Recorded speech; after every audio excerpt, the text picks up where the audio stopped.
Social মিডিয়াতে সবাই সমালোচনায় থাকতে চায়, বিশ্বাস হয় না? একটু দেখেন তাহলে বিশ্বাস করবেন। এই যে দেখেন, মাত্র কয় বছর জানেন? 13 বছরের মেয়ে। চিন্তাছেন না? চিনবেন, দাঁড়ান, এখন চিনবেন। আর একটা দেখায়, তাহলে চিনবেন। এই যে এখন দেখেন, কে এখানে বলেন তো? আপনার ঘরে সবাই পরিচিত মুখ, লাইলা ও মামুন। এই নাইলা মামুনের বিরুদ্ধে ধর্ষণের মামলা করে, একটা না 4টা।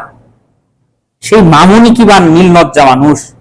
নাইলা ফোন দে, তার বাসায় যায়, যায় তার রুমে তো থাকে একই সাথে বেড শেয়ার করে। কোনো বিয়ে নাই, শাদী নাই। বাংলাদেশে এগুলো চলে, একের পরে এক এগুলো চলতেছে। তাও একটা না 4টা বছর একই সাথে। তারা কত কিছু হয়ে গেল, কিছুদিন আগে মারামারি করলো, এটা ভাইরাল হইলো। অর্থাৎ তারা সোশ্যাল মিডিয়াতে থাকতে চায়, ইউটিউব, ফেসবুক, যেন তাদের নিয়ে সবাই সমালোচনা করে। এখন বর্তমান সমালোচনা আছে কারা? লাইলা, মামুন। কিছুদিন আগে আসিল হিরো আলম, ইয়ামুনি।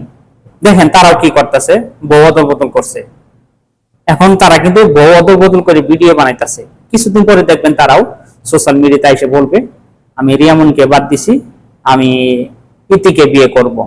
এমন কিছু শুনবেন আপনারা। যাই হোক, এই নাইলি আর মজনু, আমি নাইলি মজনু বলি, তারা কি প্রেম! বিয়ে নাই, শাদী নাই, ওরে বাবারে বাবা।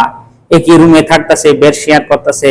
বাংলাদেশে একটা মুসলিম কান্ট্রি দেশ, এই দেশে কেউ কিছু বলে না, সোশ্যাল মিডিয়া কোনো কিছু বলে না যে মুসলিম কান্ট্রি দেশে এগুলো হবে কেন। অথচ রাতে যায় সাইরে কি করছে, মামুনকে ফোন করে ডাইকে নিয়ে গেছে। নিয়ে যাওয়ার পরে তাকে ঘুমের ওষুধ খাওয়ায় ঘুম পাড়াইছে।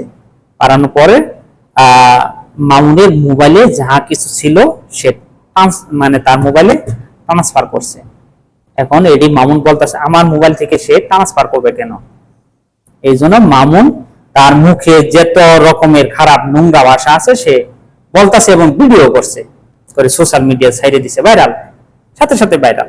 ওই যে বললাম, ইউটিউবে, ফেসবুকে সমালোচনায় থাকতে হবে। তারা কিন্তু সমালোচনায় আছে, কিন্তু তারা একবারও চিন্তা করে না তারা একটা মুসলমান। তারা আর বাংলাদেশ তো মুসলিম কান্ট্রি দেশ, 90% মুসলমান দেশ, মানুষ। এই দেশে নোংরামি চলে। তো 1টা বছর না 4টা বছর ধরে তারা মানে বিয়ে শাদী করে নাই, তারা একই সাথে বেড শেয়ার করতেছে। বাংলাদেশে ভাই, দেশ কোন পর্যায়ে গেছে একবার চিন্তা করেন। আসলে দোষটা কার, লাইলা না মামুনের? আমি মনে করি মামুনের দোষ। তোরে মামলা দিয়ে দিল ধর্ষণে, তুই আবার যাস কেন? ওর কাছে যাস কেন? ওই যে মধু আছে, মধু খাইতে যাও, মধু খাও, সমস্যা নাই, বিয়ে করো।